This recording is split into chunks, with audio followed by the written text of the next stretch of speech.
And welcome. Hope you have your winter backdrops going. Richard, I'm kidding. It's not winter yet, but if it's been snowy enough the last couple days and freaking cold actually too, that I figure I'd put in a winter backdrop. Welcome to Stone Soup Poetry. A few more days. Winter's a few more days away. Doesn't feel it, but it is. And the end of 2025 is upon us as well. I'm looking forward to it ending. I'm not sure if I'm looking forward to anything beginning next year, but we will we will persevere together, and hopefully I'll be making an announcement for what's going to happen for the end of 2025. Our feature tonight is Anna Geoffroy, the garage poet, controversy host, controversy open mic host, and author and performer as well. You've seen her pop up in videos and photos and segments a lot on the Stone Soup Facebook page and elsewhere. And I'm so glad to give her a full set tonight. If you haven't been to the Controversy Open Mic, it is every second and fourth Monday of the month. Is there one? Is there going to be a fourth Monday feature this month for Christmas? Yes, we are doing a show on 12/22 in sunny Malden, Massachusetts, 145 Pleasant Street. Doors open at 6:30. Our feature is going to be Carol Johnson. She is amazing. If you haven't read Oh Africa, like super going to be an amazing show to knock out the end of our second year doing this both live and on film. So it's going to be great. Well, thank you for letting us know that, and congratulations. I'll get put the notice up on Stone Soup as always. And now it's time to get to the open mic, and I'm so glad to announce as the first open micer for tonight, as deducted by the Ramdonator, is going to be Miss Hen herself. Check out her Substack, Shannon O'Connor.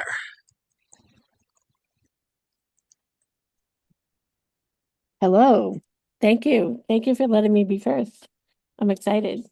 I only come to Stone Soup maybe once or twice a year, so it's a special occasion. And I came to see Anna to show my support.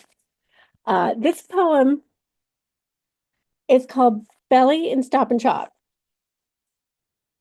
In Stop and Shop, I halted when I heard the song Feed the Tree by the band Belly playing over the loudspeakers. Belly in Stop and Shop. I've heard Pearl Jam and REM, even Nirvana, but those are big name bands, not like Belly. They were only half famous for 1 year in 1993 when their album Star was released. People familiar with them would be those who listened to alternative music in that particular year. Belly made one more album, then broke up because it didn't sell as well as the first. I don't know what warped reality I'm in when I hear Belly in the supermarket. It's like time doesn't exist. We're living in a Doctor Who episode where there's a blip in the continuum. Some things don't make sense. I have learned that accepting some things don't make sense is a way of dealing with the spastic nature of the universe. The Gen Xers who go shopping have money, or the people in charge think. They play music from our youth to inspire us to buy more vegetarian chicken nuggets in everything bagel cottage cheese. Does it work? My heart stuck in my throat when I heard Belly in Stop and Shop, and it didn't inspire me to spend. It made me despondent that nobody else in the store was reminded of that year, the one I turned 20, when I went insane for the third time. I believed there was a Taco Bell on the moon. I thought other crazy things. I was in touch with God, and it was my destiny to save the world. It was long ago. I'm better now, but Belly popping up in the frozen food section jolted me. I hope it doesn't happen again. But everything is erratic, and nobody can tell what otherworldly items might hunt us down next in the supermarket on an ordinary day when we're buying groceries. It becomes a Madeline when hearing Feed the Tree from 1993 by Belly, becoming swept back in time and simply shocked. It's playing in Stop and Shop. Thank you.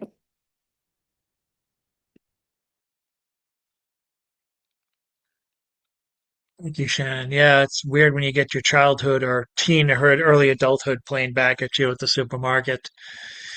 Very strange. I haven't heard Green Day yet, but someday, I'm sure. What if a shoplifter from the American Idiot Extended LP? That would be hilarious.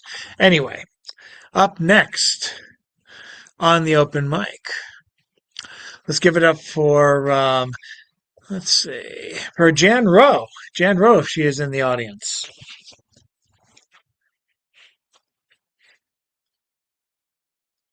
Here she is.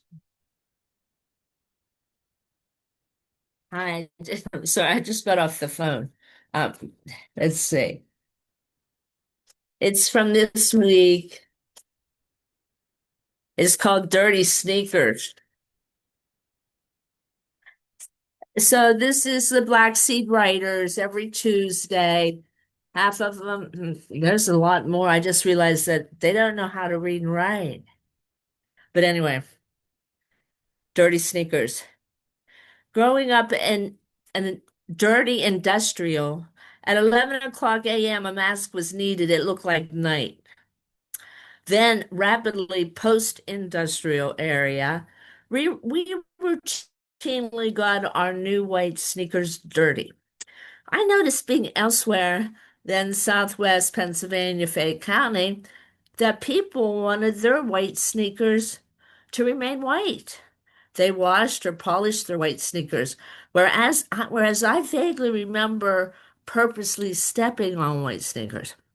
Now it's getting dirtier everywhere. Standards for drinking water being lowered to allow for more forever chemicals.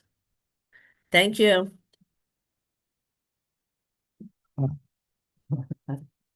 Yeah, those who wear white shoes. Except for Zippy, and he only has white shoes because he wears styrofoam canonically. Zippy the Pinhead. Up next, let's bring up Mr. Bill Lewis. Why, thank you, thank you, thank you, thank you, thank you, Mr. Chadford. I've been reading some of a story from my wonderful book, Irritating Children, and I'm just going to torture you with a little bit more of that. When I lived in Estonia, um, I got to know many parts of Estonia pretty well and read history and even spoke a little bit of the language. And then this story just sort of came to me, and there it is. So, one of those inspiration things. So, our dear Yuri is half Russian and half Estonian, and it's a tough life out there, let me tell you. The other kids are not nice to him. But he has his secret refuge in a broken down old house where he can hide and not be bothered by the others until, well, until about now. See, where did we just leave our heroes? Ah, yes. We have just decided that the cat in the refuge is magic. Yuri's father, who just beat up some Russian kids for being naughty, they're talking about the magic cat. That's what the old man told us. It used to belong to a witch who lived here hundreds of years ago.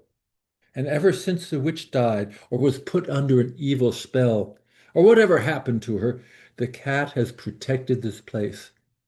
That's why all those drunk boys broke their legs and cut their fingers because they were mean to the cat. His father waved a smiling finger at him. So be nice to that cat. Now, what we came for, his father started climbing up the retaining wall towards Tompeia. It was only a bit taller than his father, who made it up in two pulls and a jump. Yuri scrambled up after him. Ha, you made it easier than I did, he laughed. Last night, he crossed the small lawn to the steps leading up to the next level. I was here. He pointed to the arch where the Ludhike Peak emerged out onto the stretch of ground in front of the old town wall. I was a bit drunk, only a bit, and I heard some noise right here. He continued along to the second level where a bronze shield with the insignia of Tallinn adorned the retaining wall. And I saw two boys doing this. He pointed to the wall next to the shield. The gray wall was despoiled with bright orange spray paint. The singing revolution can go fuck. You know what I think about the breakup of the Soviet Union? I was out there with the others, protesting, writing letters, trying to convince people to stay together. I think this is the worst thing that has ever happened. We had a chance to make the world a better place. His father's eyes darkened as he reflected. A chance, and they threw it away. They said they wanted freedom, independence. It's bull, Yuri. It's just an excuse for small-time dictators to gain power. Look at the wars in Georgia, Chechnya, Azerbaijan, Yugoslavia. There are 1 million free people now, lying in shallow graves thanks to all of that. He inhaled deeply, then continued. But it's over, it's done. This, he swept the graffiti with his arm, this is cheap, cowardly, nasty, and exactly what we fought to prevent. And to have Russian boys doing this shit, this is disgusting. So I jumped down the wall there. Yuri looked at the wall where they went. It was 8 or 9 meters, a very long jump. And I beat the crap out of them. His father was getting worked up as he talked about it. He grimaced and flexed his arm, making jabs in the air. I didn't break any bones, but you can be sure they'll remember this for the rest of their lives. They will never dishonor Mother Russia by pulling the shit again. He stood staring at the defaced wall, breathing heavily. He turned to Yuri. If you don't like someone because he's an asshole and you want to beat him up, fine, be a man about him. Tell it to him face and then fight. But this is crap. He exhaled one more time, recovered himself. Then, quite calmly, he concluded, and that, Yuri, is why your father got arrested.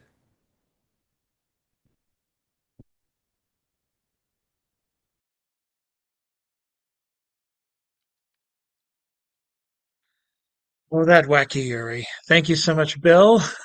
We'll uh, we'll continue now with Mr. Richard Spizak, the poet of Three Rivers himself. Themselves? You're Yes, next. both, both. I'm just playing a human temporarily. Okay, this is a charming little piece in honor of the fact that the State Department has just sent a message around to our embassies across the globe saying that anyone who's been determined to have fact-checked the Trump administration is banned. They don't want any fact-checkers, any truth-tellers, just persona non grata here in the great old USA. So this is called Fact Checkers Banned. Fact checkers, truth speakers, let them in. Those damn fabrications crumble. You'll never win. It won't help on Wall Street. If reputations tumble, how can that even stand when lying itself is in such demand? One can hardly tell and barely see all the lonely way across the fog-bound Zyder Z. The enemies of lying just aren't welcome here. After all, that might cramp or even damage all the liars and suspend their Trumptatious careers. We like the liars. We like to see them flourish. What about the dangers, even in their little mangers, unless they're fully nourished and encouraged? All that truth-telling, well, it can get pretty icky. And then, after all, the slanderous, sickly liars, they must prosper and flourish. If gorging on the public coffers is to succeed and flourish, this, my friend, is exactly what truth-telling neglects in any way to encourage. We've decided to raise the bar. The goddamn truth-tellers and fact-checkers, we know who they are. They might hinder the liars, or maybe even leave a scar. The fact-checkers are banned. Thank you.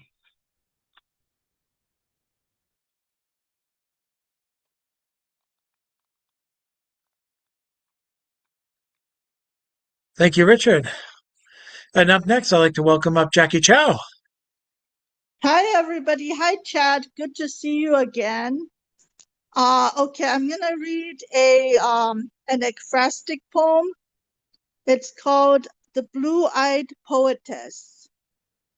She writes of the sky boiling with Venus and hot stars. A charred tree rises like seaweed toward the brassy handle of the crescent moon.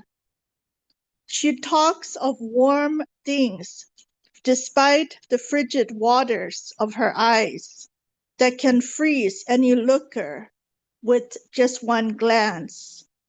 Tears flow down her cheek like melting glaciers, her green hair cool as congealed wax.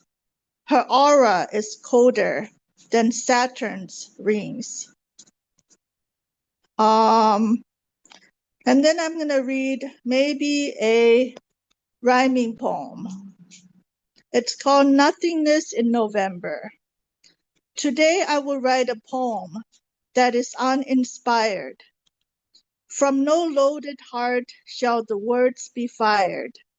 No terracotta scene will the verses describe.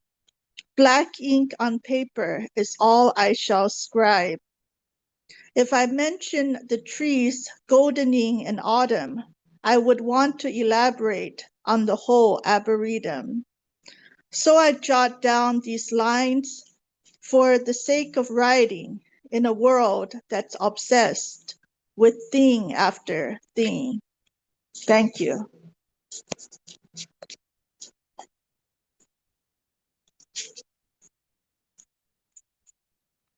Thank you, Jackie. Let's see who I want to bring up next. I think Robert Fleming already has an assemblage of Stone Soup players for the next chapter of Butch Cassidy and the Sundance Kid, his version. And he already pestered me for permissions, so they have been permitted, and we will persist. Thank you, Chad. So this is a tribute to the movie Butch Cassidy and the Sundance Kid, where I'm going to first show some pictures from the movie.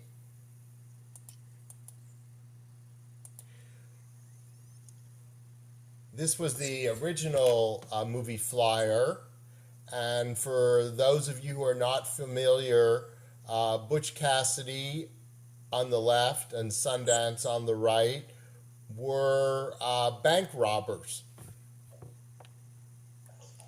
The scene that we're going to do tonight is Butch Cassidy and Sundance have been chased after committing a bank robbery and are on the verge of a cliff and have to decide what they're going to do to get away from the men who are chasing them.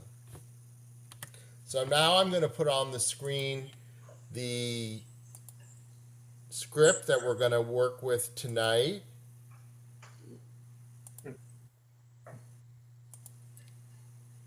Here it is. And John Wessick will be Butch, and Bill will be Sundance.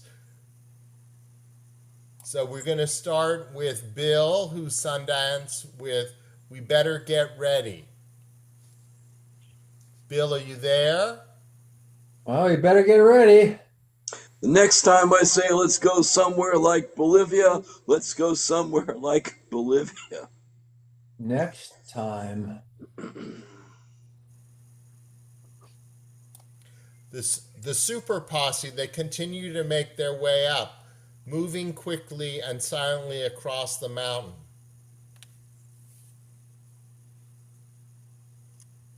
This is you, Bill.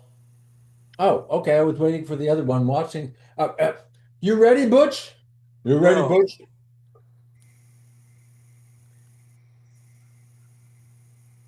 We'll jump. The stream below it is 50 feet down and going very fast.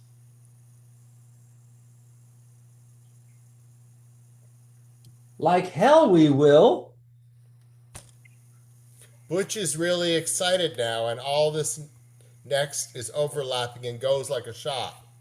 No, no, it's gonna be okay. Just so it's deep enough, we don't get squished to death. They'll never follow us. How do you know? Would you make that jump if you didn't have to? I have to, and I'm not gonna. It's the only way, otherwise we're dead.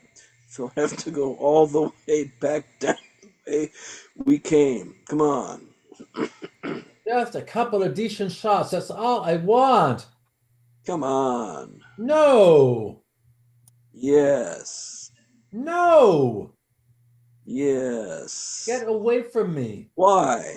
I want to fight him. They'll kill us. Maybe. You want to die? Don't you? I'll jump first. No. Okay, you jump first. No, I said. What's the matter with you?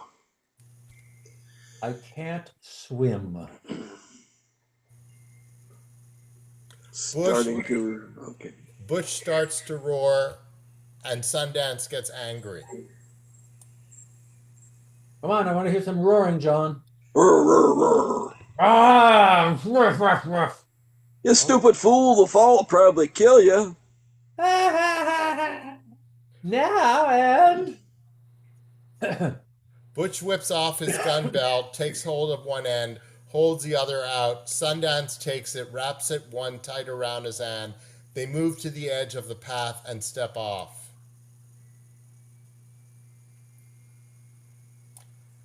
I think that's the end of the scene. I think that's the end of the scene.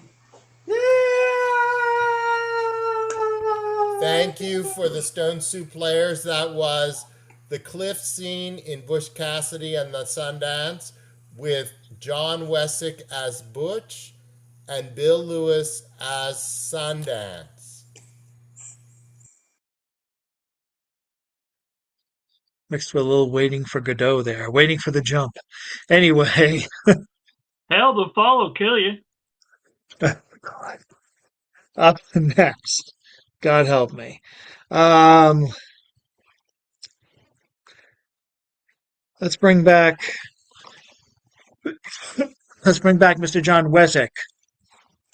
Hey, so David Blair just featured at the reading that I host in Manchester, and he was really fantastic. He's a professor at UNH, and if anybody here, I don't know if anybody like hosts a reading and wants a feature or something like that, I put some information about him in the chat, and I have his email address if you want to get in touch with me as well. Okay, here are two little short poems for you. This is called Husky Don't Howl. Neighborhood dogs play against type. Labradors all snarls and flashing teeth, while pit bulls are lovable goofballs. Viola, a big smiling face on a weightlifter's body, reluctant to descend steps, she forgets aching joints when hearing the ground for girls. Mason woofs, rests chin on my thigh and whines. Nobody pays attention to you, do they, buddy? Xena, a bulldozer on four legs, drags her dog mom across the parking lot to make new friends. Augie dashes through my door. Zoe slips between my legs and circles, wrapping her leash around my ankles.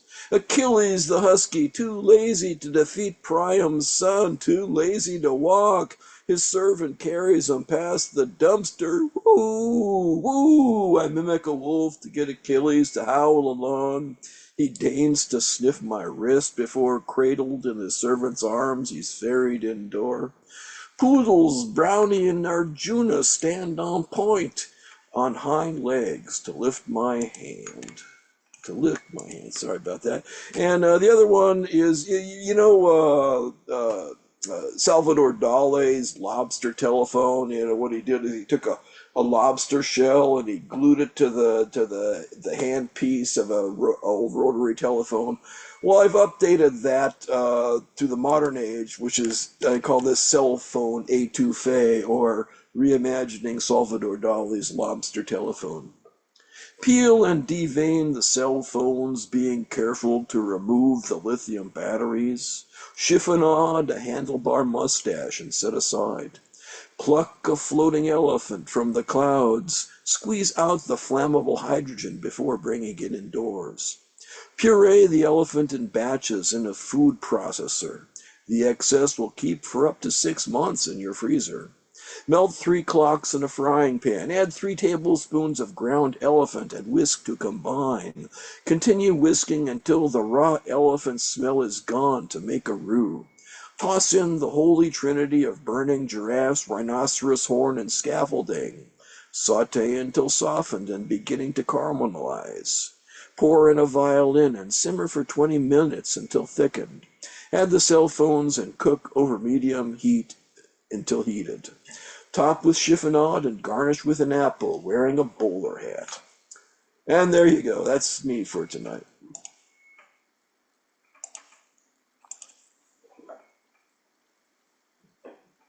Thank you, Mr. Weswick, and thanks for the recommendation.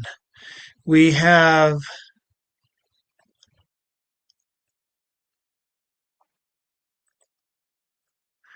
we have now a musical interlude as we introduce before we introduce our last two readers in the open mic. Let's bring up Mr. Ethan Mackler, also of the Garage Poets and the Controverse.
Very nicely done. It's worth going to Controverse alone just to listen to whatever new wrestling poem Ethan convinces another poet to read, um, be it in the voice of Lanny Topafo or kayfabe president of WWE Jack Tunney. Randy Poffo. Sorry, Randy Poffo. Excuse me. My bad. Up next, getting closer to the end, I'd like to bring up, welcome back, Nike Truth.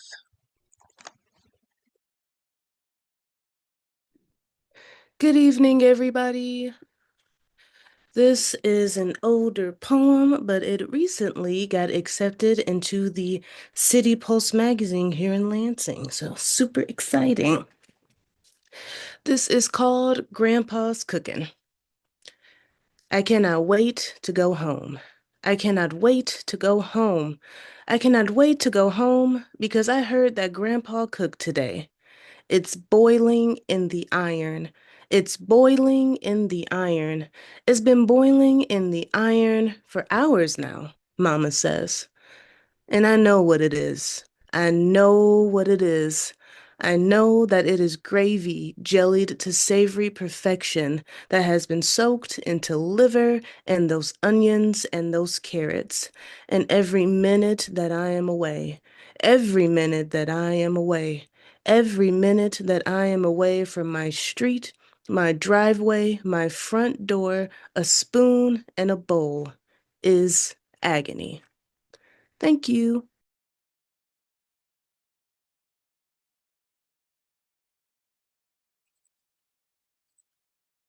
Thank you, Nike, and congratulations. Mucho congratulations. Or, okay, I don't speak Spanish anymore. Let's welcome up, for our closer of the open mic. The man whose poem column is going to be coming back, this Thursday, as it always does, every Thursday morning at 11 o'clock in the morning. Let's welcome up. Actually, is he still here? I don't think I see him.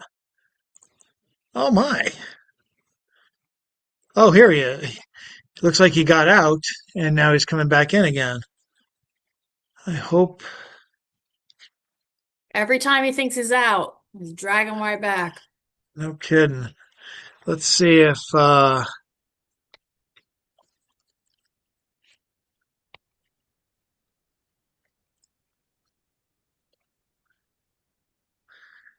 looks like he's coming back in. And it looks like he's back again. It looks like James might be ready to read now. I don't know what happened, but welcome back. Yeah, sometimes this they moved icons and stuff around on the computer and stuff, and it makes it really hard for us to do simple things like get this Turn it off. to turn it off so we can make it Restart. Yeah. restart and re-adapt to the to the Zoom. Okay, so I got something here. This is called Going Deep. Labyrinth as Nautilus Mullock Shell Growth. This nubbin, this seed that manifests design, spiraling out an elegant curve, my body has been learning to imitate so long, so deep, to very living center, all abstracted down to spin sense data. I kind of almost sort of keep on trying to find a way to take in a Smithsonian page, the organ of ancient order in New Age constitution, still beyond any page are now, of course, boundaries of screens, blinking pixels across retina, across the receptors, as this nautilus mantle must be a receptor being told to extrude this thin layer of calcium carbonate, glowing substance of pearls and seashell interior, this built by basic life growth process of spiral, how we can't understand mimics the greatest galactic form, both all one thing, self-similarity, spinning cosmos, chaos. So that's one of my labyrinth poems. And here's a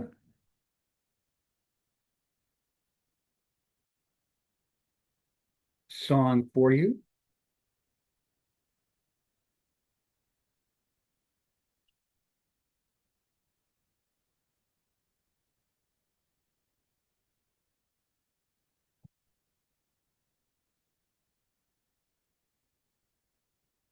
Actually, Here's a couple of haikus. Monarch flew right by across the street and over a house first in years. So that's I'll leave it there. Thank you.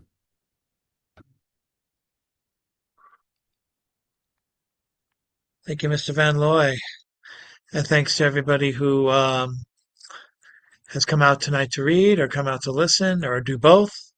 Ideally, both is good. Both is great. I think we got to everybody, and now we're going to get to tonight's feature. Welcome, man, woman, moose alike. I don't see Bill's face, but I just see the moose. Tonight's feature is Anna Geoffroy, who is a Massachusetts-based poet, propagandist, and pope, non-exclusive. I love reading the boilerplate. She is the co-host of the Live to Tape Controversial Open Mic in Malden and editor of the Holy Nonsense Project. She has performed at festivals, galleries, coffee shops, bar mitzvahs, and porch fests from Manchester to Mansfield. One of those events might not be actual things she went to. Other places not starting with the letter M. Her poetry has been published in Oddball Magazine, The Blood Rag, The Disposed Anthology, coming someday, and the Massachusetts Bards 2025 Poetry Anthology. You can also find her poetry and artwork featured in the 2022 Lines Connecting Lines exhibit at UMA, the Malden COVID Memorial, and a street post near you. This is all very true. And I think it's now time for me to shut up, and the rest of right after I urge you to put your hands together 40 to 50 times. Straight off another successful controversies past Monday. Let's welcome up Anna G.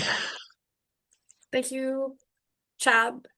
And like I'm sorry I crammed too many jokes in there and you tried to put in extra ones and it just messed with your flow. I apologize. That's on me. Thank you all for inviting me to do this. I'm very excited. For the people who are watching the recording and are not in the chat, when we started this, I was like, I don't have a set list. Please put a word over in the chat and I will pick some poems, and I have figured it out. You can't read my handwriting even if I make it not blurry, but I only had to write one thing. So I'm gonna count that as a win today. Also, got a new poem, so that's cool. I am gonna start with I'm gonna start with tetherball, which was genuinely the hardest thing for me to come up with. It was easier for me to write the one that I had to than to figure out what on earth to do with tetherball. I don't play tetherball. I don't know anything about tetherball.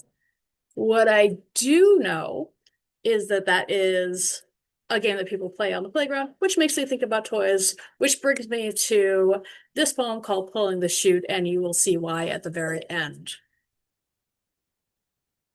The straw breaks, and then I have to make the phone call, the next call, on down the phone tree, making all the interested parties aware and ensuring the net I've been neglecting is still set to catch my tumbling, trembling form falling in withdrawal, telling people I'm fine and I'm reclaiming my time, taking back what's mine, filling my nights with only the ones who want who want to be with me, only things that replenish spoons for me, only what feels like choosing, being chosen, only freedom from the bars of my past selves, only the future I want to be. I'm fine. I'm shaking, but I'm fine. Like an addict checking the phone, but I'm fine. Can barely read the words on the page, but I know the panic's just detox and the way out's ahead already. Cortisol draining out of my body. The safe space that he longed to be is a temple I built inside of me. People who make you write poetry like you're bleeding are only ever meant to last a season. Manic Pixie service is only sustainable for so long, and super fun toys last all summer long.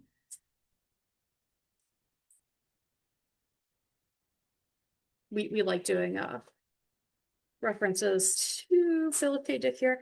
All right, so that was Pulling This Chute. Axillary was one that I had to look up. Thank you, Bill. And it is having to do with the armpit.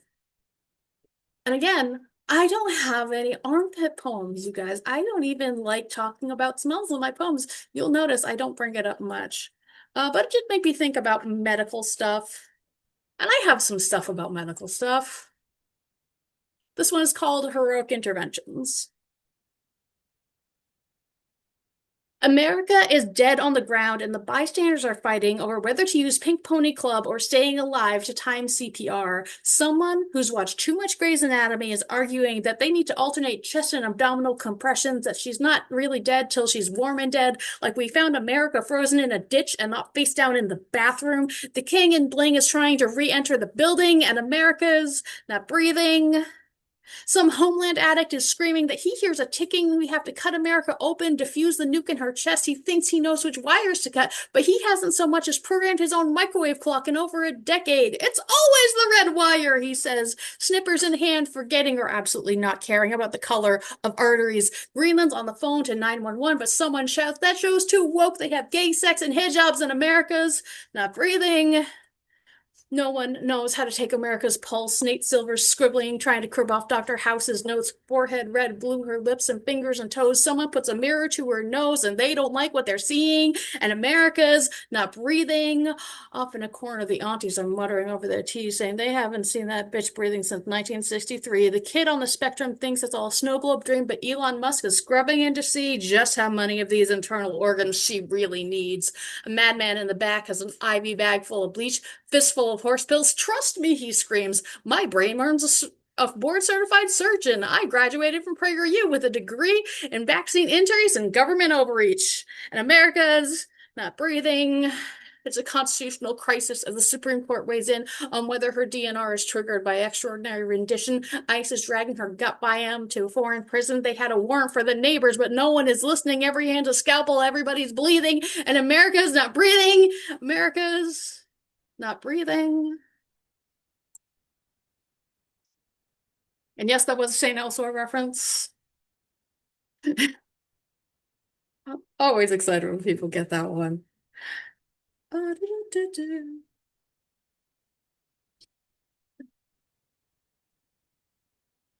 gonna go with an older one. This actually, I don't think I've performed in years. It's one of the first things that I wrote, and it's kind of poem-ish, but chateau was the word that came up there, and I was thinking about, physical spaces and homes and things, and I remembered I have this one that I wrote 1,010 years ago about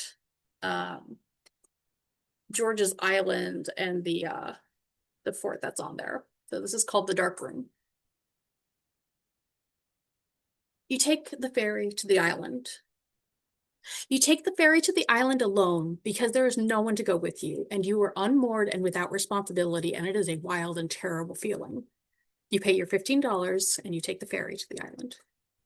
On the ferry, a man talks to you. He is from Peru and he is hitting on you, but not so much that you mind. He gives you his business card, but you will never call. This is your first and last conversation. Even though it means something, you will never remember the details or his name. It's cloudy, but the sun will come out later. He gives you a keychain. It's a gold-colored metal and it's a tiny replica of an Incan sacrificial knife. It has the word Peru stamped on one side. You give him your soapstone necklace. You never see him again. You step off onto the island. You step off onto the island and into the fort. You pass under the chalk white stalactites forming from the old concrete, calcium leaching from the building and the rain over centuries. Someday this will all be dust. You walk over the dry moat and through the reinforced wooden doors, passing the tightly turning granite staircase that goes nowhere but used to lead to the overpass for dropping shit on the invaders that never came. The yard is in front of you. The sun has come out. The yard is green and bright, and someone is flying a kite, but no one picked us here because it is forbidden. The horse chestnut trees are to your right with the warning sign that says, "Do not eat the chestnuts." You walk across the lawn.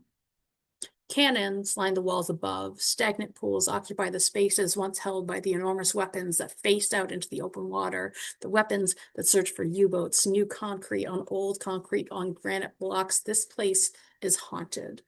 No woman died on this island, at least none that we know of. 2 men, deserters, were shot in the 1860s, but no women. There was no desperate wife who stole the uniform of her enemies and made her way to the kindest and gentlest of all Civil War prisons. She was not caught and was not hanged in an oversized black robe. These stories exist to scare children, but she was seen. You walked across the lawn, past the bakery where you sat on a windowsill and sang to the nothing in the dry boat below, past the narrow way you explored blindly as a child, at once relieved and disappointed when it deposited you right back where you began, past the old shells sitting on the lawn, never to be fired. You walk under the arch and into the dark hallway. You put your left hand on the wall, cool with condensation. Even in the summer months, you can see the end of the hallway faintly, but that is not your destination. You walk along the uneven flagstones, no flashlights, no cell phones. Your hand reaches the corner you cannot see, and you turn. There's a metal gate at the end of this narrow passage that is locked up when school tours are on the island. No one wants to lose a kid in the dark room, but it's not locked today. The room is dark. A single shaft of light falls from the ceiling, a few bricks removed for a chimney. You cannot see the walls. There's only a small shaft of light, too faint to see by. You keep your hand to the wall and walk yourself along the far side until you reach the back of the room. Sides are curved and you worry about hitting your head. You stand in the corner, facing the light. You stand alone in the dark. It doesn't take long for the nameless fear to sink in. Something is here. Something is dangerous. You can't see anything but the shaft of light. You're not alone. You stand in the corner and you breathe because you're not dead yet. And as long as you can breathe, you'll be okay. You breathe and you tell yourself, I am the scariest thing in this room. You tell yourself, I am the scariest thing in this room. And suddenly it's true. You see by the light of the chimney, the brick walls and the worn flagstones, the open gate and the odd remnants of paint. You wait and you stand for your meal to arrive. Someday you will leave this place. Someday you will get back to the ferry and everyone will come home and everything will go back to normal. Someday this will just be a thing that you did, a story for parties. Someday people will laugh with you and think, how delightfully eccentric, and pretend that they would do the same thing if only they had the time. But they won't. They do not walk into dark rooms. They do not look into the mirror when there's nothing to see. You are the scariest thing in this room.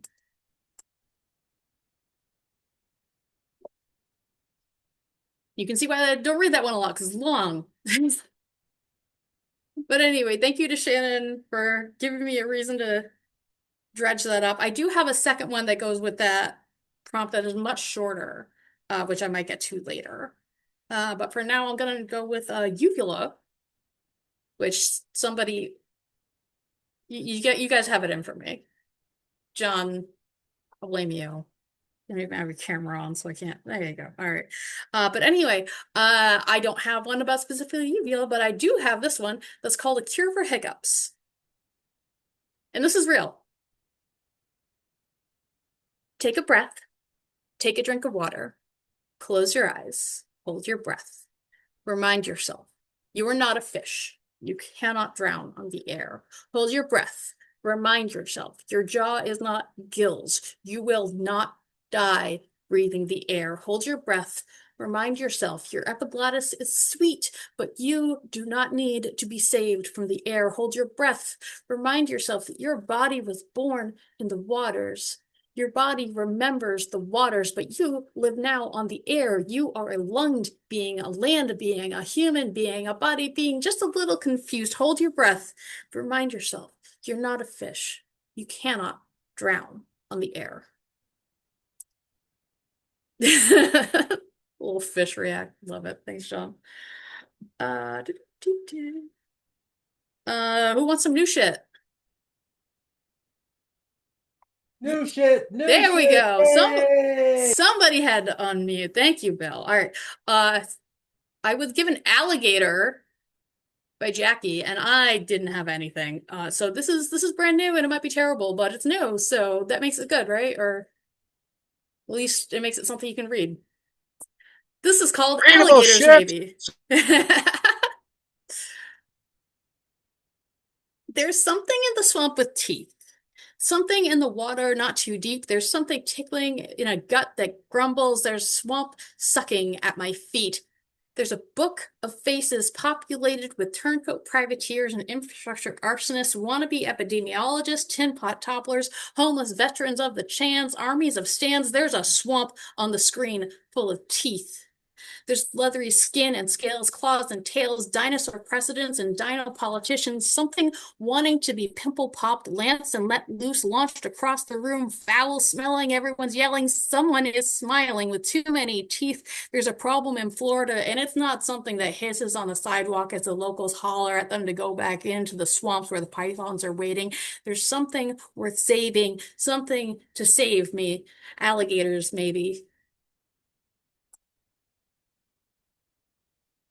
If any of y'all know anybody in Florida, you will know how incredibly blasé they are about alligators just hanging out. They'll just yell at them. Ridiculous. Thank you to Jackie for the prompt there. Ishkabibble, Robert, is something that my mom used to say. It was one of her tics. She would just say that sometimes when she needed to, have words going. So I'm gonna read a poem called Maternal Estrangement. It is not strictly about my mother, but it is about moms. And I have some other ones that I might read there that are less grouchy than this. America's busy writing another strongly worded letter to the editor about how her son won't call her and how much she wants to see her granddaughter, pointedly leaving out the fact that said grandchild is actually a grandson, pointedly leaving out the reason the phone call ended so badly last Guy Fawkes Day. America's always the victim. You can text America on her birthday and try to open the line back up, but she will never be ready to give you anything but excuses for the time she abandoned you on the sidewalk to fend for yourself, looked the other way when her husband took a swing. It's your fault for overreacting. You can wish America a happy Mother's Day, but she's never going to hear. When you try to remind her that it began as an anti-war campaign, she's too in love with Reagan's ghost to even consider taking a step to the left. She'll just take the excuse to remind you how miserable she is. It's your fault America's like this.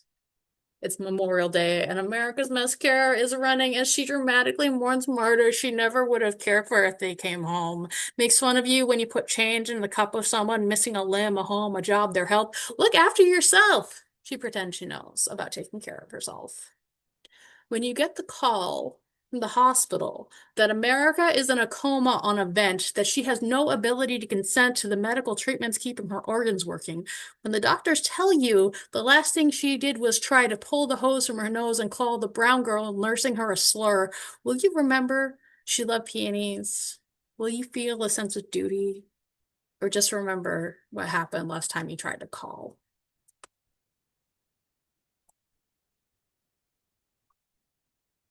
Ishkabibble, by the way, was a comedian and trumpet player in Professor, his College of Musical Knowledge, his name escapes me right now, but he was a funny musician. And my dad used to say Ishkabibble all the time and never knew what it was until I learned later. Is that Professor Irwin Corey you're thinking of? Nope, okay. Different one. Kay Kaiser. That's it. Kay Kaiser. I did look it up, and he is, yeah. Ishkabibble, in fact, is a performer's name, and then that's just where people pick that up. But I'm glad to hear I'm not the only one who had that experience of someone having, a parent just using this as a verbal tick. Anna, my mother used that word also. She said, "Robert, go Ishkabibble in your room now." There was a poet in San Diego called Ishmael von Heydrich Barnes. So. Oh, the one inspired by the alligator was amazing. Thank you so much. All right. I think we're gonna stick with the theme of stuff that is vaguely revolutionary adjacent. Somebody said pepper, and I've been pepper sprayed and it sucks. So, that's where my head goes. But let me pull this open. There it is. This one is called White Rose Blues. Sophie Scholl has lived in my head rent-free since I was 16. She was 21, but young enough they called her girl when they taught us how she was killed on the propaganda front lines. Glory and honor to her. And the years since I've learned about the other women, survivors, successful fighters, luring German soldiers into the woods with promises under their skirts, only to deliver the cure for fascism from the barrels of stolen pistols. They teach young girls about Anne Frank and hope we dream of being diarists. I became a girl who wanted to be arrested for carrying spray paint and stamps. Cool as fuck waiting in line for the guillotine. You know they don't just kill billionaires with those things. In medieval times, they had to change the rules for how to get into heaven to stop young virgins from seeking sainthood, jumping off roofs to escape barbarian suitors. Maybe I should be thinking about outlawing the thoughts that make me jump in front of motorcycles, pick fights with red caps and riot cops, accelerate the ticking time bomb in my chest with stress, chemicals and crises and weaponized sirens, always trying to find the right hill to die on. And maybe I should start asking who benefits from young girls dreaming of murder.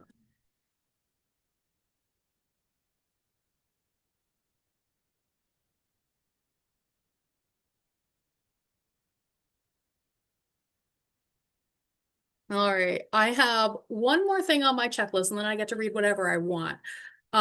Somebody picked turmeric, which is kind of yellowy orange, and so you're getting a poem that has a lot of orange in it. So I think that tracks.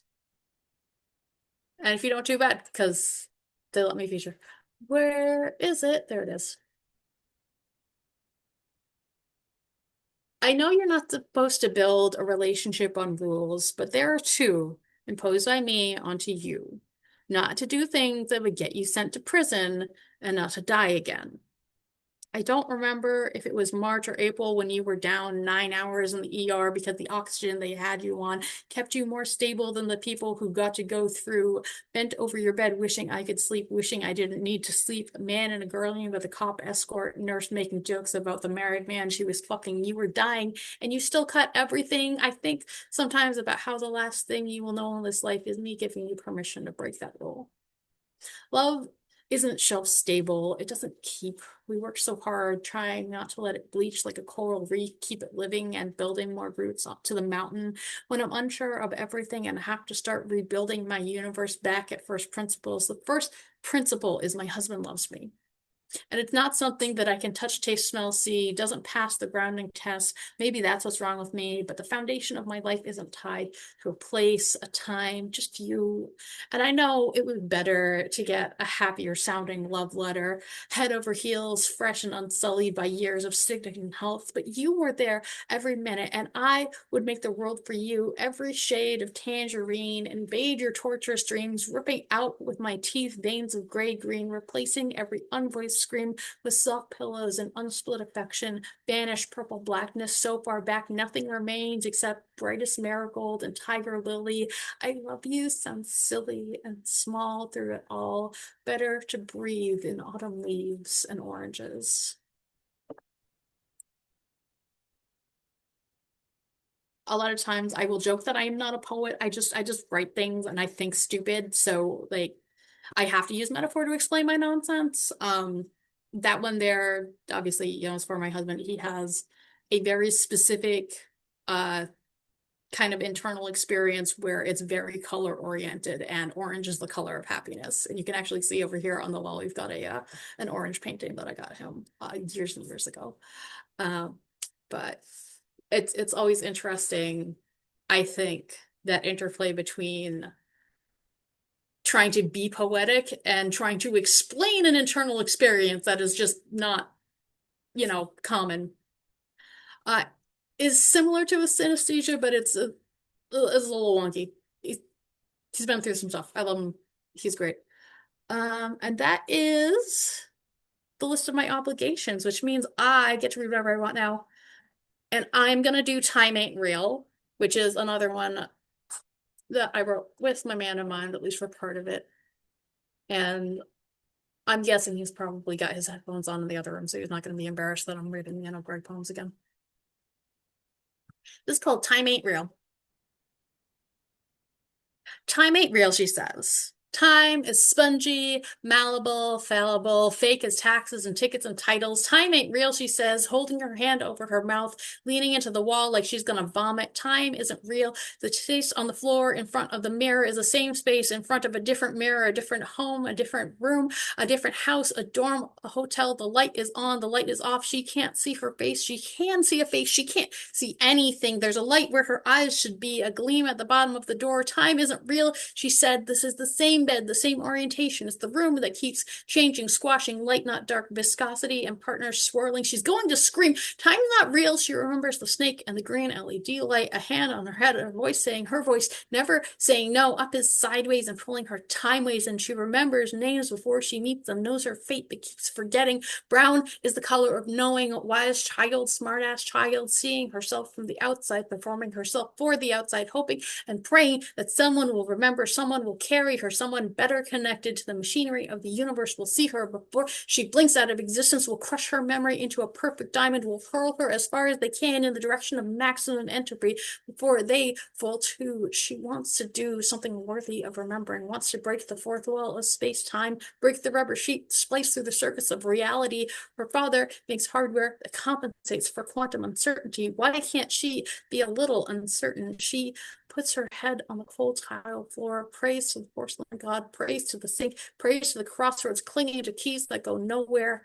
A dagger for air, ties to the homeless in paper cups, steps in puddles that weren't then are, will be, not souls touching the underside of who she was a week ago. Time ain't real, she stumbles, half feverish, and he says, yeah, they just put out a study that says time probably is made up entirely by our mind to describe something so horrible we collapse if we saw it.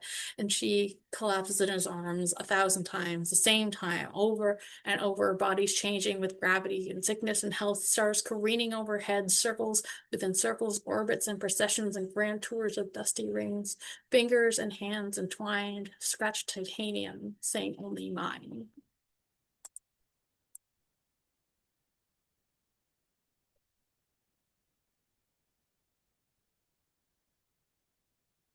I'd like to say that sometimes I don't read these poems like I'm trying to run away from something, but a lot of them are just,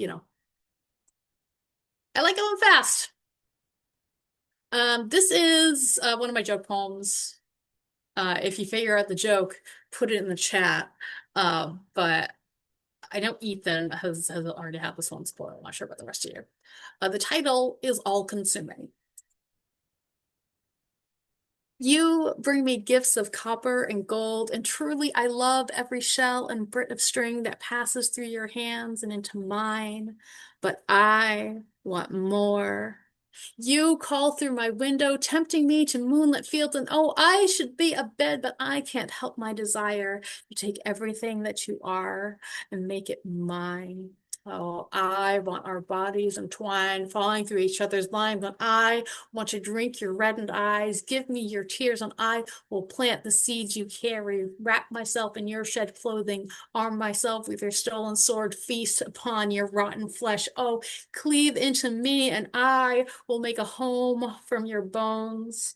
Take your blackened skull and place it on my mantle.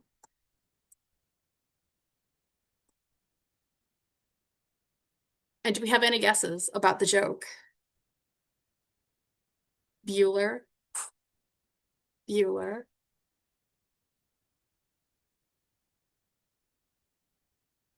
I was appreciating the imagery. I didn't look for an Easter egg. The Laffer curve. Hmm? Sorry, John, I didn't catch that. The Laffer curve. That is not the joke. No, That's the one from Bueller.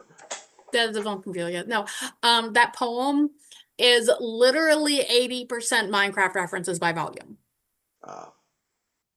Which I know this is probably not the audience for, but I really love performing that in a, mixed generational crowd, because the grown-ups are just looking at this like, oh yeah, this is a toxic relationship poem. Like, no, I'm just a dork. Well, wouldn't you be playing Minecraft to get away from toxic relationships? Listen, I can multitask.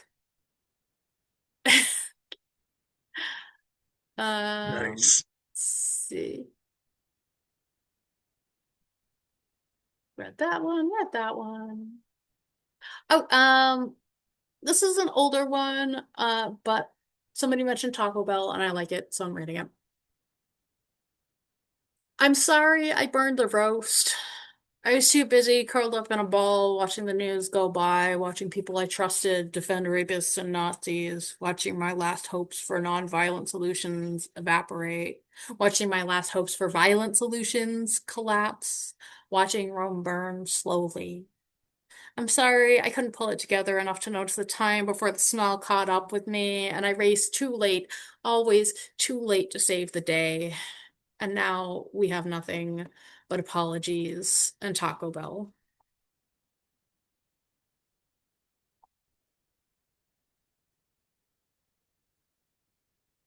Mhm.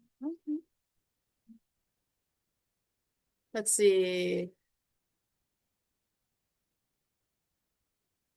This is my neurospicy poem. I'm sure we have a couple people who are, vaguely neurodivergent in the room who will understand. The title is I Am Once Again. I am once again wondering where my wallet has gone off to, once again asking you to call my cell phone left on vibrate, hoping the buzzing will break through the background noise of the room. I am once again worried that my dildo has gone on walkabout. Once again looking for the right pair of shoes for this outfit, purse for this outing. I am once again praying to the gods of lost things that I might put my hands back on my sense of belonging and also the keys to the apartment. I am begging for assistance, cutting through my reticence to make the phone call to order the replacement for the debit card that will probably turn up in the next batch of laundry, but only if we debase ourselves before the bank and God himself and admit I cannot be trusted with a piece of plastic while being equally untrustworthy with cash.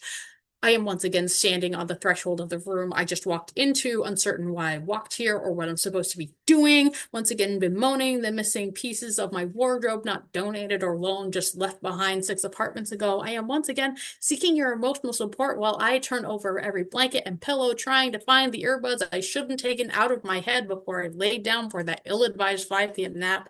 I am once again asking for a $5 donation to the fund to replace every cherished and important thing ADHD displaced. I am once again searching for my mother's misplaced amber, put intentionally somewhere safe, which means it really is gone forever.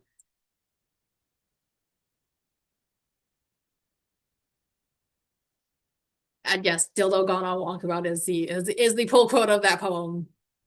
And also why my daughter cringes every time I read that one when she's around. How are we doing on time, Chad?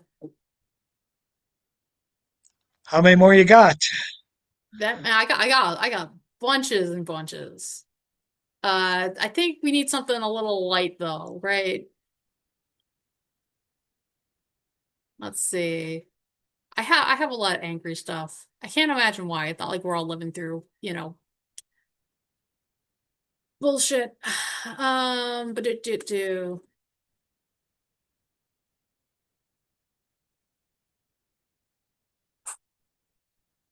I'm gonna read this one. It's called Listen Kid.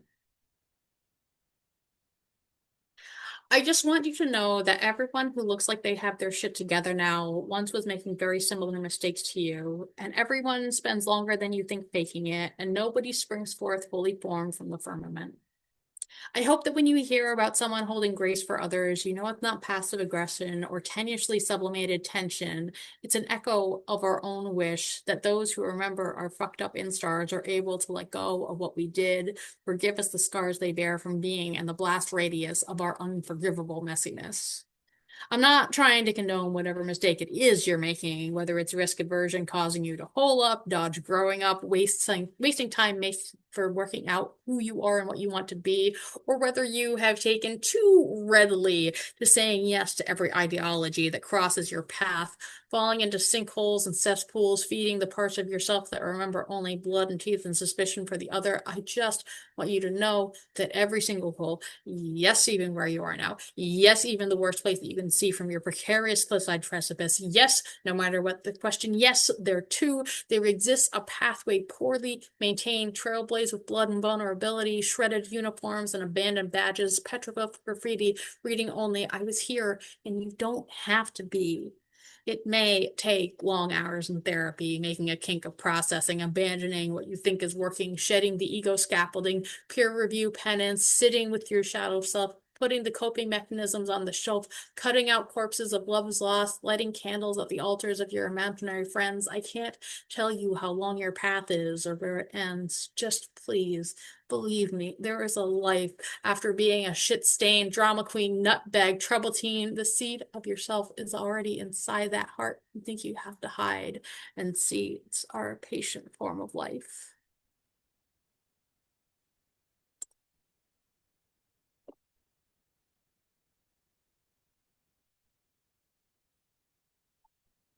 I've got this one that I never ever read. It's a little more depressing, and it kind of is in the same space as the heroic interventions, but this one's called American Antihero.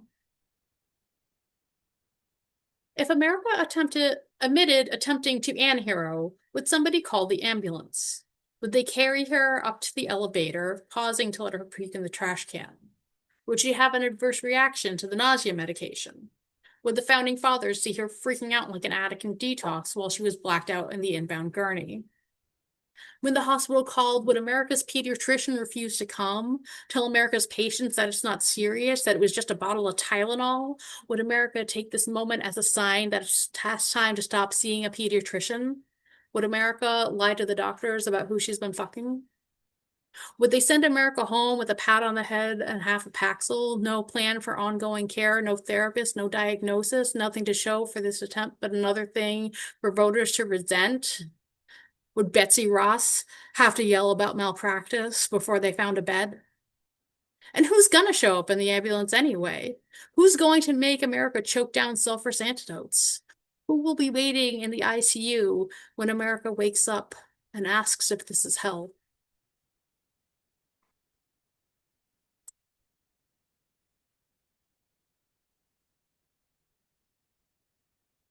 Yeah, American Slasher Ritz again, definitely, yeah, we're living in times.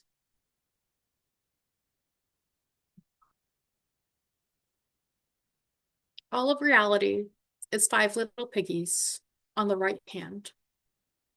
All of her galaxy is the lights on the skyline, and all of the world doesn't fit in this timeline, broken like marble, riddled with fault lines falling. She isn't meant to be in the space of her body in the time of her trials. She floats when she's fucking, wondering if this is the spot she traded places with, giving birth to all reality. Five little piggies, fresh from the womb, already toddler fat. The lines on the back of her hand, suddenly the hand of a woman, the dent in the ring finger of her left hand, palm resting on the surface of warm water on his chest, breathing.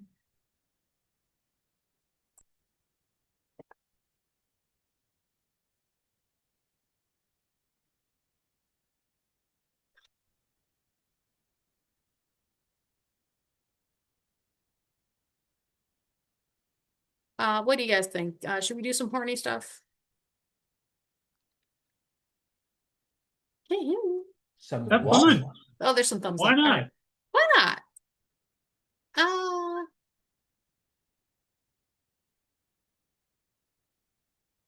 It starts with a nervous gift. Inappropriate, but only due to neurodivergence, a car ride through speed limit enforced by airplane. It starts with a strange red, not strange anymore, but in the terrible in-between of familiar but not home vertigo, and hackles up in a gentle voice and a glass of water, 10,000 blankets to burrow under, crushing the panic and warming the toes.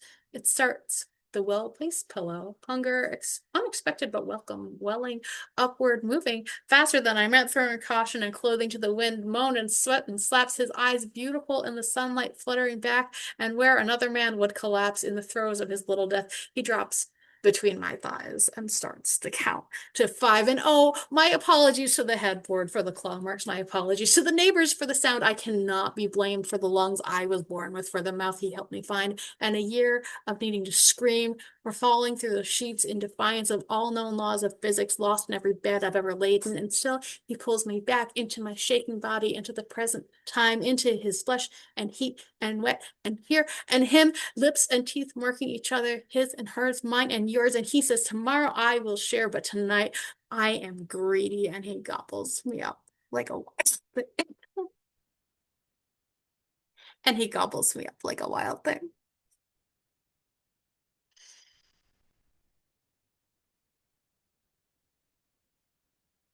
My, you're blushing. I would never, never, ever. Anyway, that's part of the performance, right? No fun if you don't like get into it. Uh, This one is the one that I got published in the Massachusetts Bards called Minor Arcana Only. He collected tarot cards, and she was a two of swords, dark hair whipping in the wild wind by the sea. He didn't need another high priestess, no fat empress. He would take his chariot home to his strength, pine for a star he would never, ever have, and when boredom set in again, he would always have a queen of rods close enough to his tower when he needed to slum in the suits. He collected tarot cards, and she was a seven of cups bursting with two full and loud and wide. Fantasies violent and vibrant. She had no lovers, only two cups in the cupboard, six coins to give away, four ones welcoming, but he would never stay. After all, the fool had the whole world, and she seemed content in her Eight of Swords predicament. Bound tight, blades on all sides, blinded, in danger at all times, the razor's edge between wanting to get fucked literally or metaphorically. He collected tarot cards, and she tried so hard to be every ace he could ever need, tried to make of herself a whole hand of tens, cleaned his stained sword with her dress, filled his cup before he could ask, and true, his rod would bloom in her grasp, but no amount of Eight of Coins diligence, no Knight of Swords courage could distract him for long from the devil he knew, the hermit he longed to be. There would be no justice for her. The sun and moon would not shine here, only a three of swords waiting to be. He collected tarot cards, and she would get drunk and read for strangers from a standard poker deck, minor arcana only.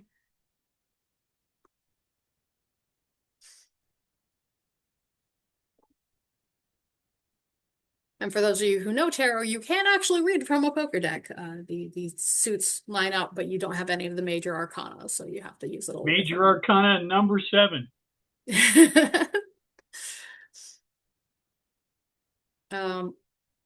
I'm gonna pull up. I don't know. I do have some more breakup poems, but I feel like I'm just exhausted of breakup poems.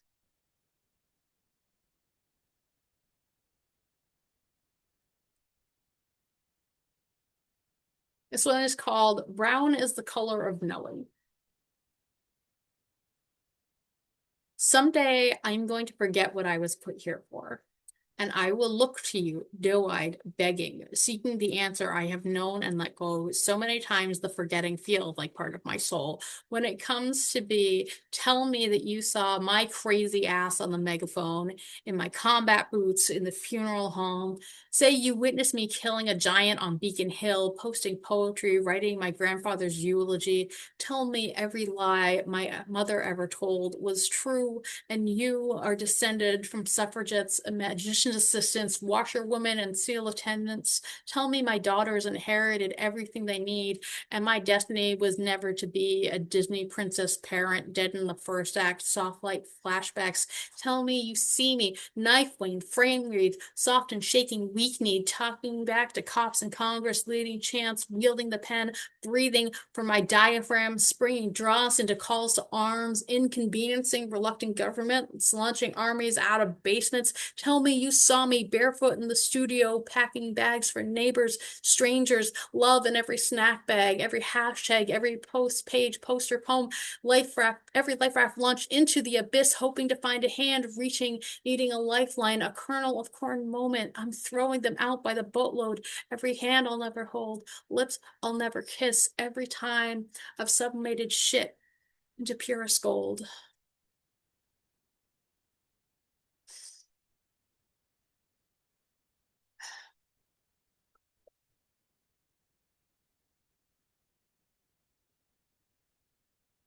All right. Ethan, do you think we can both go, or you want to try? It's worked before.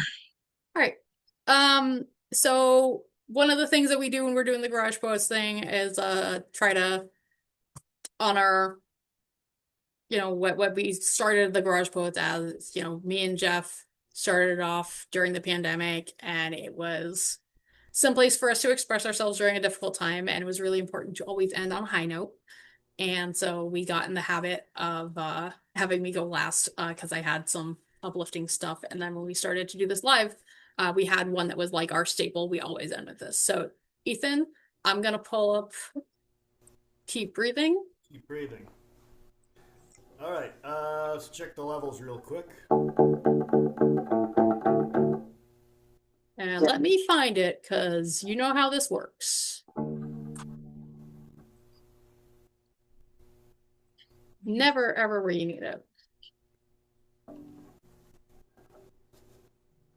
All right. Keep breathing. If it feels like people want a lot from you right now, they do. If it feels like people are being short and snippy, they are. And if it feels like your body is revolting against you, it is. It is. All of us are feeling it. It has been a year and then some, and we are not cut out for this. We have all been overclocked for so long, all been in crisis mode too long, all been trying to do right by everyone for so long, and there just is not enough to go around like butter scraped over too much bread. We are wearing thin. We are snapping at each other. We are failing to live up to our unrealistic expectations of ourselves. We're failing to show grace for the failures of others. It's real. It's real. It's really happening. You are not imagining things. You are not too sensitive. You are not fabricating drama. We are living in interesting times, and it's just hard to get through. If it feels like your best isn't enough, it isn't. None of us have enough to get through this. All of us are human in the face of overwhelming need and grief and stress, and learning to live with not being enough for the task at hand is painful in good times, accepting that we will stumble and fall short and pivot and leave bruises in our wake and never get there because there's no there to get to. None of it is easy. None of it is simple, and it's so human to want to curl up and disengage and get your hackles up and drive folks away and beat yourself up and scream and cry and oh, you are not alone in the troubles right now. It has been the kind of year they tell stories about, the kind of year that lingers for generations, and you are still worthy of love and support and kindness and comfort, even with all your missteps and iniquities and your scars and the ghosts in your heart. You belong here. You were born for this. It is so much to bear, and you will bear it imperfectly, impatiently, importantly, in every little glorious detail of who you are and how you survive this. I am rooting for you. Keep breathing.